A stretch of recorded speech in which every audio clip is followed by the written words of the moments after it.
Welcome to the Play Some Video Games first inaugural Reviewcast. Today I've got with me Jason Lacey, and we are reviewing Twilight Princess HD, the remaster for Wii U. Now, Twilight Princess was originally designed for the GameCube and shown at E3 in 2004. Twilight Princess was a direct counter to the response that Wind Waker on the GameCube received. Wind Waker's cartoony visuals led it to not sell very well here in the West. So they designed Twilight Princess. It was intended to be more realistic and aimed for the Western audience. Twilight Princess was shown at E3 in 2004, 2005, but it wouldn't actually be released until November 2006 when Nintendo launched the Wii. It would eventually come to its home console, the GameCube, in December of 2006, marking the first dual-release Zelda game. Twilight Princess is the 13th game in the series. At release, Twilight Princess was considered one of the best in series history. It won over 5 Game of the Year awards from major outlets, and is also the best-selling Zelda game at retail in the series. Now, I should preface our conversation. I am the reviewer that has actually played the game more than once. I played it on the GameCube back in 2006, and I've also played and completed it on Wii U just in the past week. Now, Jason, you're new to Twilight Princess, aren't you? I am. For whatever reason, I did not play it on the GameCube. I believe I was just under the idea that I was going to get a Wii at the time, and I wanted to play it on the Wii and not on the GameCube, so I never did. And I never owned a Wii, so the idea went out the window. And I did try to borrow a copy. My buddy had it, the Wii version, so I did try to play that on my Wii U, and it just, well, the resolution issues, we've talked about it before, it just looks muddy and gross, not on a CRT, and the motion controls with the Wiimotes I had were god awful. So once the rumors for this was coming, I was like, that's it. That's how I'll experience it. This lovely HD remake. I'm kind of in the same boat. Overall, I'm really happy that Twilight Princess came to the Wii U. If nothing else, that it brought back a controller. I mean, the HD visuals are great, but the controller really, I hated. I tried to play it on the Wii, and I really hated the motion controls. You said I'm sorry. You mentioned that you played it before. Did you ever play it with the motion controls and swinging the Wii? Yes, that's how I played it. I made it. I did how far did I play? I got into Hyrule Field, and I had just gotten to the start of Death Mountain. Gotcha. And once I got the Wii U version, the HD remix or remaster, I was like, oh wow, I wasn't very far at all. And then within my first play session, I easily got that far, if not farther. So the motion controls were definitely a big pain in the butt with that game. All right. Well, listeners, here's how this is going to go. We're very excited at PlaySomeVideoGames.com to do Reviewcast. Now, we have about 8 or 9 writers that are writing for the website at all times, and often we're all playing the same game. The review policy for PlaySomeVideoGames.com is that anybody can review whatever they want. I don't care if it's already been reviewed. So if Jason wants to review Twilight Princess and I want to review Twilight Princess, we can both post an article on the website sharing our own personal thoughts about Twilight Princess. So we began to think, what about instead of us both writing editorials and having you, the listener or reader, come to the website and actually read through it, what if we just recorded a discussion where we talked about the things that we enjoyed, the things we didn't enjoy, and actually come together and review it almost in tandem? So there might be some things that we agree on, there might be some things we disagree on, and at the end of the day, we will talk about what we think Twilight Princess provides in terms of value to the gamer, to the Wii U gamer, as well as our review scores, and we will come to some sort of agreement on a consolidated score. Yeah. All right, Jason, so why don't you kick us off? We're going to go through some alternating pros and cons. All right. Let me see. Starting off, let's see. I'll go right out and say a pro with this game is the visuals. I think it looks, the HD textures, everything, the game, this art style, it all just looks great.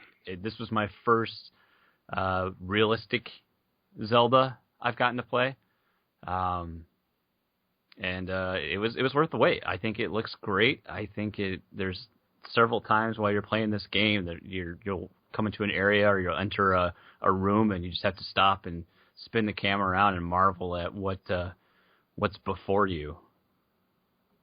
No, I absolutely agree. The port has great textures in it.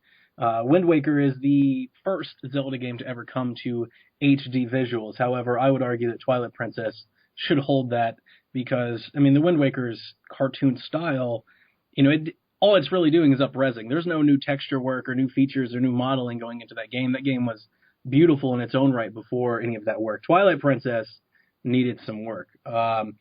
Funny story, I wanted to play Twilight Princess so bad about a year ago. I was just getting that itch. I hadn't played it, in almost 10 years. This was before it was announced coming to Wii U. I actually went to Goodwill and bought an old TV, like a little 14-inch SD TV. And then I went to eBay and I bought a Wii standard video cable that I could run from my Wii U to play it on it. Oh, wow. And I like you, I made it to the water temple, and I just can't do this anymore. It just looked like the game was smeared in Vaseline. The visuals look great. On the PSVG cast, I don't know, week 6 or 7, you can hear me go on and on about how great Link's tunic is. I'm very impressed. It is true. It's a great tunic. I'm very impressed with the foliage that you find. The environments look great, especially like the leaves and the moss that overgrow the Sacred Meadow. I really enjoyed it. So I'm right there with you. I really enjoyed the visuals. The game looks great. For anybody that's currently thinking about or has played Star Fox Zero, trust me, in the visuals department of Wii U, it can get much worse. But we will save that discussion for a further review cast. Now, I'm going to come in with a con, my first con. And my first con is going to be Hyrule Field. Now, Twilight Princess, in a lot of ways, can be considered a sequel or a successor to Ocarina of Time. And when you went out into Ocarina of Time, Hyrule Field, for the first time, it felt vast and big, and you saw things in the distance, and you wanted to go there, and it was very, I don't know, whimsical. Like, it's a feeling that I think any gamer, that gamed felt when they did that for the first time. I don't think Twilight Princess even comes close to that. Twilight Princess's Hyrule Field is nothing more than a gigantic world map. It is Super Mario 3's world map where you run to the next level. There's nothing going on in the field. Just some stuff that flies around, does nothing more than really bother you. They hide some bugs. It's really big. A lot of people talk about how big Twilight Princess is. If you removed Hyrule Field, I don't think it's all that huge. Being able to quick travel through the game really kind of alleviates it on the back end. However, I just gotta say, I really didn't enjoy the environment and the surrounding or the purpose of Hyrule Field in Twilight Princess. So that's con number 1 from Donnie. Yeah, Hyrule, it's like it's meant to be like this sprawling hub, and I really only went through it the one time. I feel like it's just kind of a chore and a blur after that, and it's just there. I guess it was an annoyance for me, almost a little bit.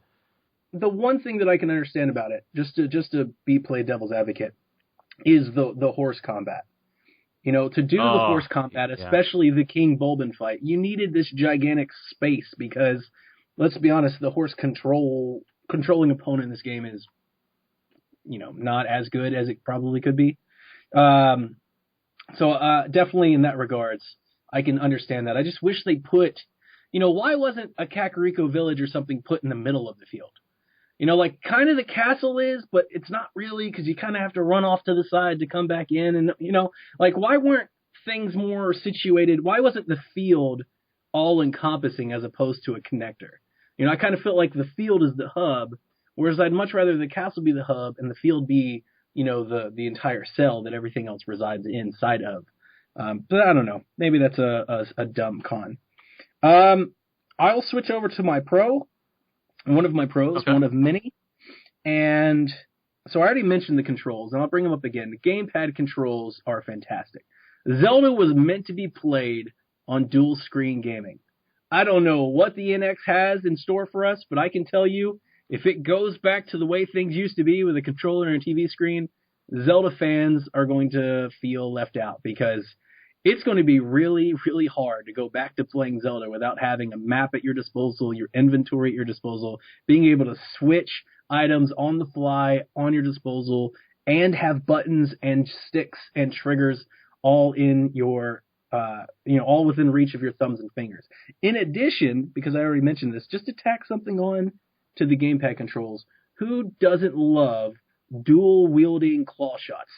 Yeah. I mean, I'm really upset that comes so late in the game, but it's so rewarding when you get it. I kind of wish they would have taken that mechanic and let you play with it at least longer throughout the game, if not, from early on. Because for the first time, I think it feels like Zelda can fly. And you can fly in Skyward Sword, but you can't fly. You're on a bird. But, I mean, the dual claw shots, I mean, it really feels awesome. It's like this Spider-Man-esque yes, it is. on League. Yeah, it's great. So that's pro number 1 from Donnie. Yeah. You get to use them enough there in that last dungeon, but yeah, I definitely wish I could have had a little more fun with that beforehand, especially when I ran across like some puzzles or some items in the the overworld. Like, how the heck are you ever going to get that? There's no way you can. I can see I gotta like claw shot up to that, but how am I ever going to get to this other point? This makes no sense to me whatsoever. And then the answer's revealed, there at the end, much like the doing the star game challenges. You get that dual claw shot. Yeah. It's like piece of cake now. You fly. Yep. You just fly around that thing. I'll jump in with the con, and that is going to be. Oh, I do have to comment on the gamepad too, real quick. I totally agree. I fully expected that I would want to use my Pro controller just for out of comfort and how great that controller is. But much like Wind Waker HD, having inventory management on that second screen is amazing. Just be able to quickly drag and drop what I want to equip or change out. Love it. I mean, you can be running in a direction. Yeah, just flip it out. No problem. Now, brand new loadout. I'm hoping for Nintendo, you want to hit? I'm hoping that we can actually customize loadouts for Link in the future, and then you can just switch on the fly loadouts. So you can have like your water loadout and your fire loadout and your sword fighting loadout and your ranged weapon loadout, and you can just kind of mix and match somehow. Or... Yeah, exactly. So instead of doing just individual items, you actually set up like outfits. So you're like, I'm going to connect this tunic with these 2 weapons and this shield and this mask and those boots. I think that would be a really cool advancement in terms of the inventory management. Yeah, I agree. And now, maybe this was just me too, but like, was there a way that you could resize or make the mini map bigger that was actually displayed on your main screen? I don't know. I never did. I just kept using the right knock it in and out. I never messed with it. To be honest with you, I took it off. Look, I might as well, because I couldn't visually. From where I sit from my television, it wasn't. I mean, I could see the general direction where I was heading, but not enough to see the finer detail. So I was, I would always be using the gamepad map as a reference, which again, like you said, is a great tool. Yeah, I think you could zoom it in, but I don't think you could actually make the box bigger. Okay. I want to say at some point I clicked something and was able to zoom it in, but I don't know about that. Okay. I'd have to double check it. Like I said, I just turned it off. Okay. One of the other great things about dual screen gaming is a clear HUD. Right. Get all this crap off my TV. Let me see the game. Right. So definitely. All right. Definitely, I agree with that as a pro. Okay, so my con, I'm going to go with Epona. Yep. Because as we kind of mentioned, she's a pain to control. I got the control was a pain, and so you kind of definitely have to use a combination of using both sticks, and it helps. And trust me, trying to use her on the Wii version was a nightmare. So having isn't it like a tank though? Like she feels like a tank. Yes, it's very tanky. Like the best way to control her would be to move forward with your left stick and then use your camera stick to handle your turning. And don't even get me started on like the bridge of Elden battle there. Mm-hmm. That was But I just feel like, Ocarina of Time really made Epona like this companion. This companion, this great character for Zelda. And then I'm thinking, oh, Epona, she's going to be a big part of this game. I'm really going to need her to get around Hyrule. She's going to be a huge part of Twilight Princess. Nope, guess what? You're going to turn into a wolf and you can teleport. That's when it. When am I ever going to use this horse ever again? She's more or less a vehicle. Yeah. Outside of the original beginning. I agree with you. Epona is not real featured here. Hopefully we see more of Epona. I'm not opposed to. I've seen people say, I kind of wish I had a companion like a dog or a sidekick. Yeah. That'd be cool if Epona in the next game was a dog or like a cat or something. Something that you used. It would have been cool if the Link transformation into a wolf was like some sort of, jumping into Epona the wolf or something like that. I mean, there's always been an animal connection with Link, but I can take that as a legit con. I mean, even you're absolutely right. She's not utilized really at all. She's really just kind of non-existent. You could just run, and sometimes running is a better way to experience the game, especially when you're not in the field. But the controls alone, I'm never going to do this. I'm just going to not. All right, so it gets my turn. I'll do a con, and my con is Castletown. Now, the first time you arrive to Castletown, especially in the HD version, it's really pretty. They did a lot of resolution and good visuals on the bricks and stones and the foliage overturning. I mean, it looks great. My problem with castles is boring. Outside of the first time that I went there and you go to the tavern, you just kind of, the first time I went, I walked around and I went into a different stuff and I met the bug girl and I met the little gallery and the stuff that's there. But throughout the game, there was no reason to make me go to those. So I didn't because I was trying to beat the game. Yeah. And I felt like, shouldn't there be like a side quest or something that's like, you need to go back to the town and go talk to the bug girl, or you need to go back there and go complete this. You need this item. There was nothing to make me explore the town. I literally did it out of curiosity. And once I did it once, I never did it again. Like I went there the first time I went to the castle, I kind of walked around because I wanted to reacquaint myself. Mm-hmm. Outside of that, I never walked into another building that wasn't the tavern. That was it. Yeah. I never visited anything else. Yeah, I feel the same way. I kind of the same exact approach you had. I got there and I was like, oh, there's all this cool stuff here. I'm sure there's going to be a reason for me to visit these places. No, not really. And I wasn't personally. I didn't feel the need to explore because I'm like, oh, I gotta get to the bottom of this. I gotta figure out what's going on, and I just rushed through it. And then when I had some downtime later in the game, doing some fetch stuff, I was like, oh, let's see let's do some of the stuff. And I actually, there's this girl that wants me to collect bugs. Oh, that's nice. I wish I knew I needed to collect bugs 15 hours ago. Yeah, I didn't collect bugs. And then, I did the star games. But I mean, beyond that, there's nothing else unique about that. I was just I was surprised, like maybe a unique shop. I mean, there is later in the game if you complete the necessary, steps leading up to it. But yeah, it just, I agree with you. It's just it is what it is. It felt alive at least. I think I did a good job with enough NPCs that I felt like it could be a realistic part of connected to a castle. I felt like enough people in that area. But yeah, it was interesting that there wasn't really anything that you needed to do there, and I could say that even with the other locations. Is it Kakariko Village or Kakariko Village? Yep. Kakariko, thank you. I mean, again there's the bomb shop, and otherwise, except for the story elements, there's not really a reason to go back there. Now, I'll defend Kakariko Village because even though Twilight Princess and Zelda, the story of Twilight Princess is somewhat loosely tied together, Kakariko Village, in the story, because of the volcano and everything, is like this old western town that's like on the brink of closing down. So its barrenness, I kind of feel is its identity, whereas you're right. The other areas, the barrenness, you're like, where is everybody? Like, where are the people? Yeah. So, okay. Your turn. So where am I at? A pro. Let's see. I am going to go with, I'm going to say the dungeons as a whole. I'm going to go with all the dungeons as a pro. Just the whole? All of them? All of them. Because I think from what I've played of Zelda games, which as of late is now just about all of them. I've played everything except Skyward Sword now. These are some of my favorites in a game.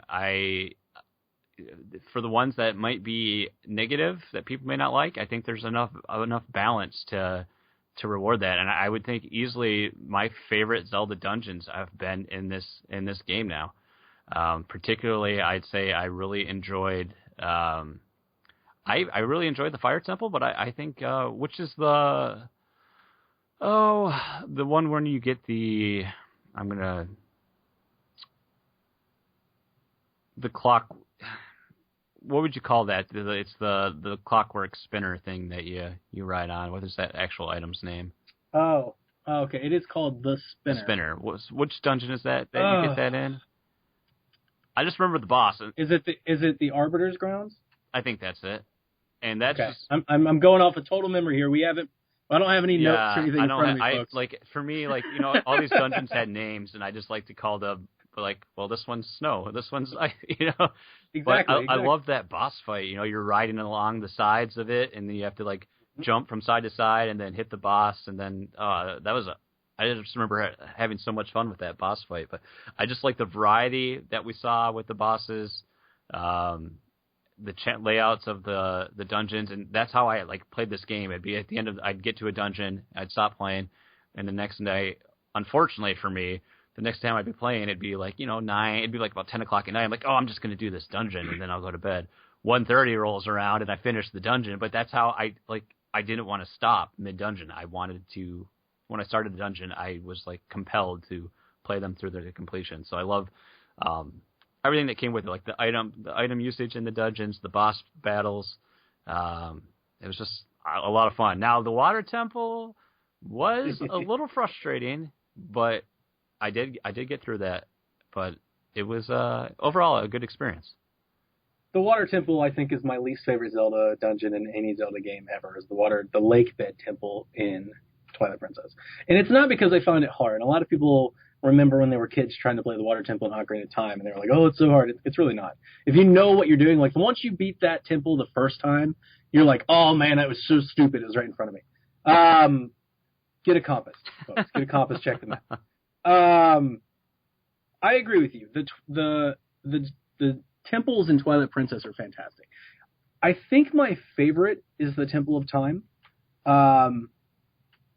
I love the old Dominion Rod and controlling the statues and stuff like that. I think it's a really neat and clever game mechanic. I really, really enjoyed it. It's really good puzzle solving. I kind of wish they leaned more into the puzzle solving and less into like the giant Statue of Destruction stuff.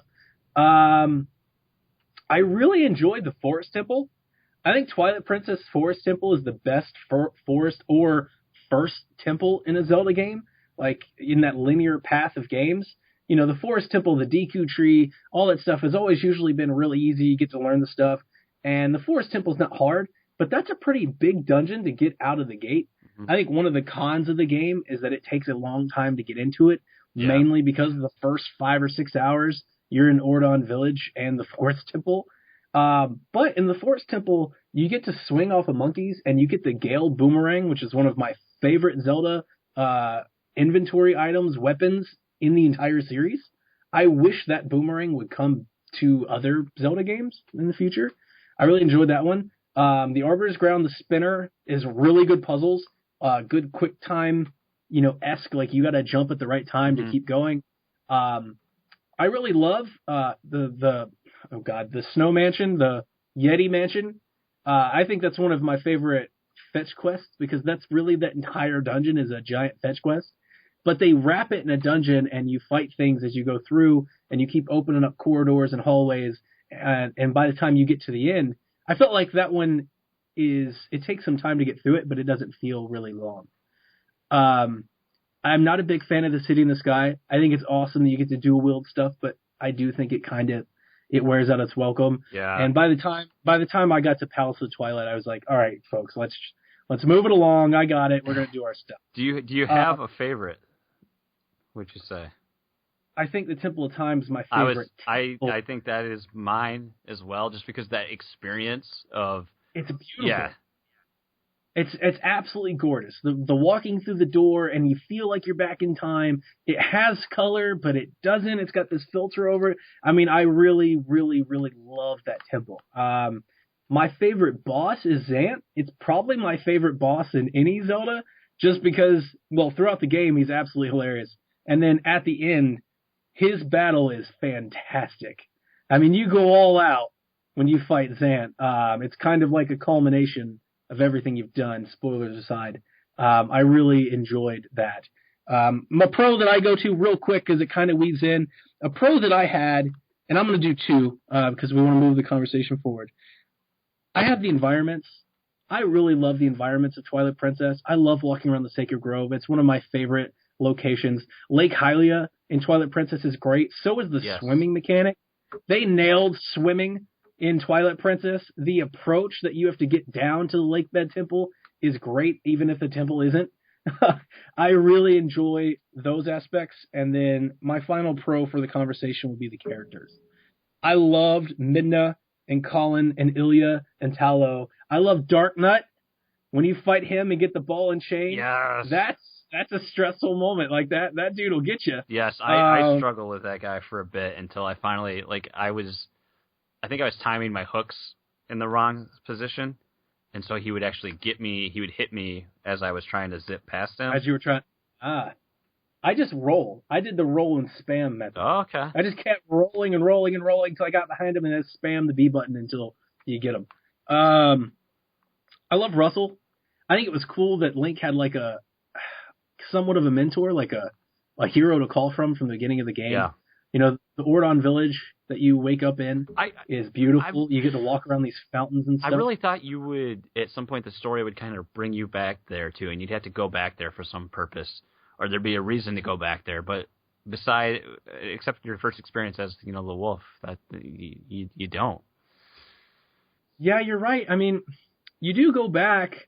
What is it? You go back after you to get a.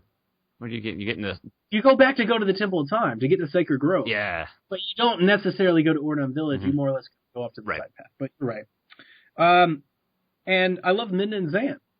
Midna's a great little companion character. I'm so happy she came to Hyrule Warriors. She's got a little attitude to her. Her story's pretty dark. I love the way she looks at the end. For those of you who've never played Twilight Princess, you don't want to look it.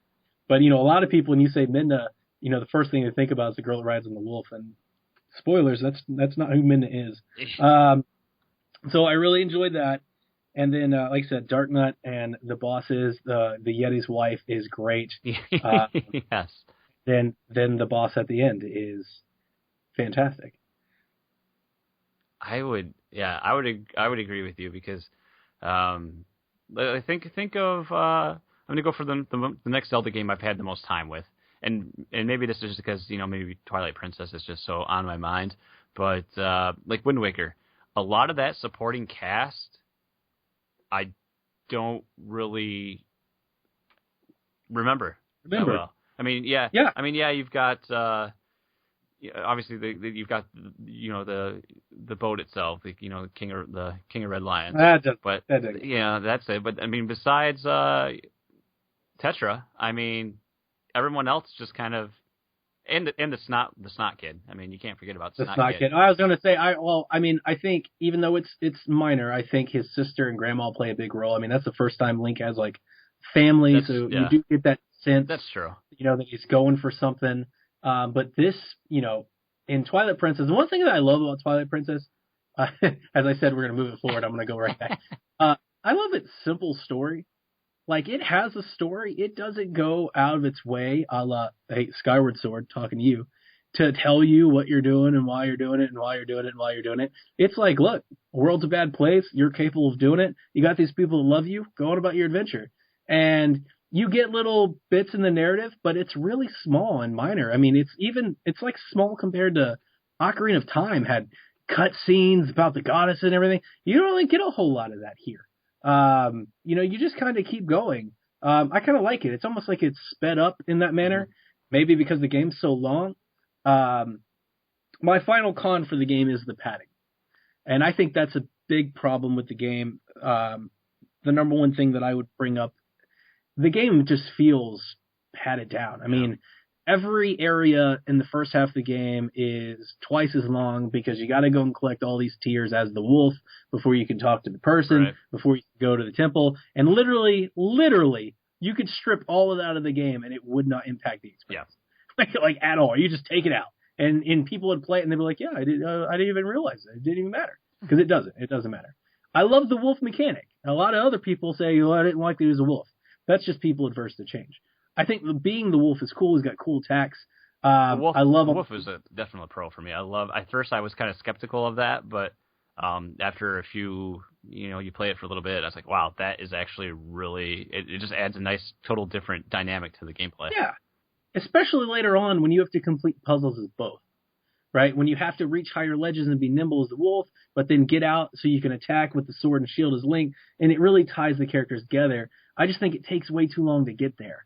I mean, and the second half of the game, like the middle is the steak, right? It's like the first is your appetizer, and you're like, okay, this is good, but it's kind of wearing its welcome.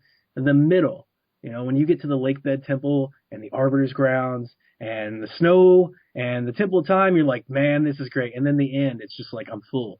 Okay, guys, I got it. The end really kind of, at least for me, it wore out its welcome both times. I remember feeling that way back when I had the GameCube, and trust me, when I had the GameCube, I think this game took me like over a year to beat the first time through because I didn't play it every day like I did this time.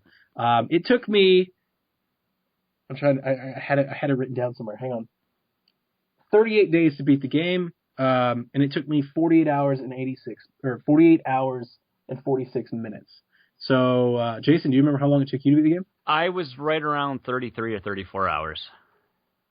But I know I didn't do, like we had talked on the full PSVG podcast, I wasn't really focused on side missions at all too much. I was just going through the story for the most part until finally I got, like you said, because I'm going to agree with you on the padding portion, because I thought the game was moving along at a nice clip after you did the tiers. Like, okay, we're just going to collect the 4 pieces of this artifact or whatnot, and it's going to move. Nope. Because then he gets like, oh, you got to collect the 4 pieces of this mirror, but then the 4th piece is going to take 3 times as long as the other 3 pieces. And then, oh, sweet, I'm at the end. I'm going to have this big, and of course, this was like I mentioned, another like post 11 o'clock session. Like, oh yes, I'm close to the end. I just got to get through Zant and Ganon. I can't stop. Oh, you get to Hyrule Castle? Nope. You don't just go to a fight. You got to go through a mini dungeon first. Okay. So now let's talk value. I mean, we both put over 30 hours in this game. We both agree that it's gorgeous. We both agree that it's a good Zelda game. It's got a lot to offer. This was a retail value of $59.99 that came with what is my favorite amiibo, and that is the Twilight Princess, Wolf Link, and Midna amiibo. So, I mean, if you counted that into the price, the game runs you about $45. What do you think about the value that Twilight Princess offers? This is I should preface, for anybody that's never read any of my reviews, I absolutely staunchly believe that we should tell you whether or not we think it's worth your money. I don't care about reviewing a game for a game itself. I want to know what you think about how this game compares as a product in the marketplace. Well, let's see. I think for the value-wise, for what I was able to get it at, I mean, I did, I don't do the Best Buy Gamers Club because I typically don't, I don't know for what reason, I just don't go out to, I don't go to stores unless I actually have to. So I took advantage of the Amazon Prime, pre-order new game deal. So, I mean, you save, 20% off right there. And I think for getting the bundle, the game and an amiibo at the price that I did, which was $40 something for that, I think that's a crazy deal. So I think value-wise, though, I mean, I shy away from games that are like this, like long single-player experiences, because typically I'm not good at those sort of games. I'm more ADD with my video game experiences, so that's why I've always been multiplayer kind of focused. But with this, I was captivated from start to finish. I enjoyed the narrative. I enjoyed the game. I think I got a great value for the game, much like the re-release, the remaster of Wind Waker. I had no qualms about. Well, I mean that one I got for free, but with the Wii U promo at the time. But I feel like I had no problem paying $50. Because what was the exact retail of this game? It was $50. Yeah. I mean, Mm-hmm. I think that's fair. I think it's fair because this game, for adding the game, you get the gamepad functionality, the HD visuals, the increased resolution, the support for modern televisions. I think it's great. And plus, I would never have experienced this game if it wasn't for the HD remaster, most likely. So that definitely sets a tone for me. The first part that I'll bring up when assessing the value of Twilight Princess is the fact that if you have a Wii U and that's the only thing you have, then it's a must-buy. It's one of the best games on the system. I think it's easily, without sitting here and trying to rank them, it's easily within the top 10 games on the system. It's going to give you a ton to play. Like I said, in my own opinion, I think I marathoned it. I played at least 3 or 4 days a week for some pretty long sessions, which is what I normally don't do. Unlike Jason, I do a lot of single-player adventure action games. I don't do a lot of multiplayer games. So usually I play games at an hour or two apiece, and I try to, progress through a story. Mm-hmm. Compare these games to others on the market. I mean, immediately bring up, Darksiders, which is just not as good. It's a similar game to a Zelda, but it's not as good. Any other linear action, adventure, story-focused game, like an Uncharted or something like that. In the Uncharted collection, you get 3 great games. You get a great story, roughly the same amount of value. All 3 of those games together, you can probably get 30 or 40 hours out of it for the relatively same purchase over on PS4. On Wii U, however, there's really nothing like it. You get Darksiders and Twilight Princess. Even then, there's just something really special about Zelda. I think there's a big reason why there's a lot of people out there like me, why there's Zelda dedicated sites. I mean, people just love the lore and the story of Zelda. I mean, he's the hero of time. He's just really cool, really pretty. I love the Link aspect of it. So for those of you who don't know, Link is a link between you and the game character. That's why he's a silent protagonist. He's also a link between times, which is why there's a lot of time travel. And, he's a link to the world, and that's why there's a lot of nature and animals and like just peaceful environments and stuff like that. I mean, Jason, did you go fishing? That was the one thing I didn't really do all that much. I fished at the very beginning, and I fished when I had to get the red snapper. I can't tell you how many times I played that game and I'd run around and do something, and then I'd just go to the fishing pond and I'd sit there for 10 minutes and fish, just because it was fun to sit there and listen. Maybe I was listening to a podcast or something, and I just throw it. It's just a cool little mini game. It's very tranquil. So I think the game is definitely worth your money. You can pick it up used for less than $40. However, you do want that fancy amiibo. I'm telling you guys, it's got that awesome base. It looks cool. One thing we didn't touch on, amiibo functionality. I loved it. Did you? Yeah, I mean, did you use it? I did finally use it. I went through and I completed the first 15 levels. So I got the first 2 unlocks, and I didn't go back I didn't finish it all the way off, but it was a fun little challenge. I mean, to go through and play as the wolf in the what do you want to call it, the Cave of Shadows? Cave of Shadows. It was fun. I mean, I didn't even do that. I was speaking more to the amiibo functioning out of the box. Did you do any of that? No, I guess I didn't. So every time I sat down to play Twilight Princess, after the first time I tried it, I used the amiibo. I sat down on my chair, I put the gamepad down, and I put the amiibos next to me. Now, I remember when I watched this on YouTube, and everybody was like, well, this is dumb. I'm never going to use this. And I thought the same thing. But it's very convenient. So for those of you who don't know, when you turn on Twilight Princess and you boot it up on Wii U, if you touch the wolf link to the gamepad, it will automatically take you into the game where you left off. So you don't have to hit start and then find your profile and hit start and then continue and then wait for it to load. It just automatically does all of that for you. It saves you 2 minutes, I know, but it actually is really neat. Now, if you go open your inventory screen anytime in the game and you touch Link down, you will replenish your arrows. And if you touch Zelda down, she'll replenish your hearts. Likewise, if you touch Ganon down, all enemies in the game do double damage, which makes the game way more interesting. And I did all 3 every time I played. Oh, wow. And it was so much fun. I can't tell you, Dark Knight killed me twice because I was doing double value, which basically means he kills you almost on one hit. It's like one hit, and if you touch him, you're dead. Yeah. So the first time I did it, and he hit me with that chain, I couldn't tell you how frantically I paused the game to get my heart. I was like, no. So I thought it was one of the most clever, even if non-essential. I get it's non-essential, and if you don't like amiibos, that's on you. But if you have amiibos, you might as well use them. And I used them throughout the whole time, and I thought it was great. You know, it was minor, but added value. And I think that's the best thing that amiibo can do, is then they can do something minor, but just add some value. Because, I mean, let's be real. We all buy amiibos because they're cool. Like, we buy them on the desk. But if they could just give you one thing that you love about them, unlock a mode, give you a hat, just anything like that, I mean, I think it's great. All right, Jason, so we've reached the end of our review cast on Twilight Princess HD. Now it's time to score the game. I have a score written down. Do you want to go first, or do you want me to go first? I'm going to let the master go first. All right, so I'm going to rate Twilight Princess a 7.5 out of 10 or a 75 out of 100. I feel like I'm being a little harsh. For those of you out there in the world that are just new to games, not every game's a 10 and not a 7. 7 doesn't mean bad. It's a really good game. It's better than most. It's above average. However, the barren field, the padding of the temples, the commitment to the game, especially towards the end, there's a lot, the intro that you got to slog through. For those of you who've never played it, you have to play Twilight Princess 8 hours. You have to. Don't buy it and quit before you get to the 8-hour mark. You have to go that long. Mm-hmm. I get it. It's slow, and you want to know why you're doing things. It'll come in time. It's a slow drip.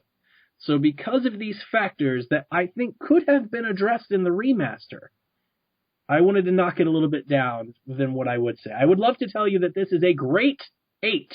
It's an 8 out of 10, as really many good games are. But I felt like the remaster, at least, was nothing but a visual upgrade.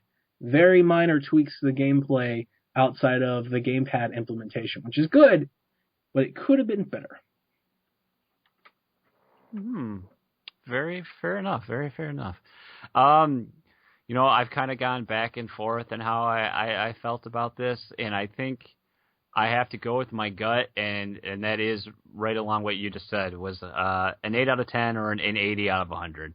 Okay. I'm being a little slightly more generous, a little slightly more forgiving on some of the things, but I don't have. This is my only experience with the game too, so I didn't know what to expect, or I didn't have any preconceived notions coming in of what I was hoping was changed. But like for me, if I think about this game, like honestly, it's in my top. I would say this is in my top 3 Zelda games that I've played. I would agree with that. And I just enjoyed it. There was enough positives for me to overlook any negatives or setbacks that I had along the way. I think it's an enjoyable game.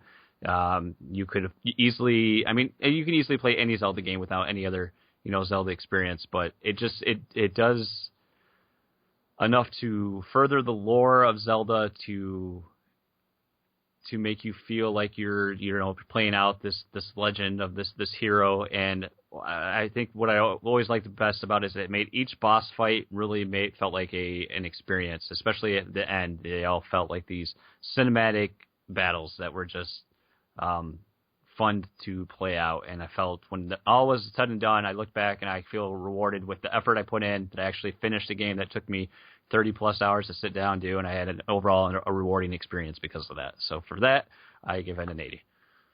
Now you're ready to take on Fallout 4. Yeah. All right, so I came in at 75, you came in at 80. We'll split the difference. We'll post a collaborative review of 78. There you go. Sound about right? That sounds fair. All right, there you have it, folks. That is the collaborative review, the Play Some Video Games PSVG Reviewcast, Twilight Princess HD, on Wii U by Jason Lacey and Donnie Reese. Check out the site. Let us know what you think. Give us your feedback in the forums. And as always, keep on gaming.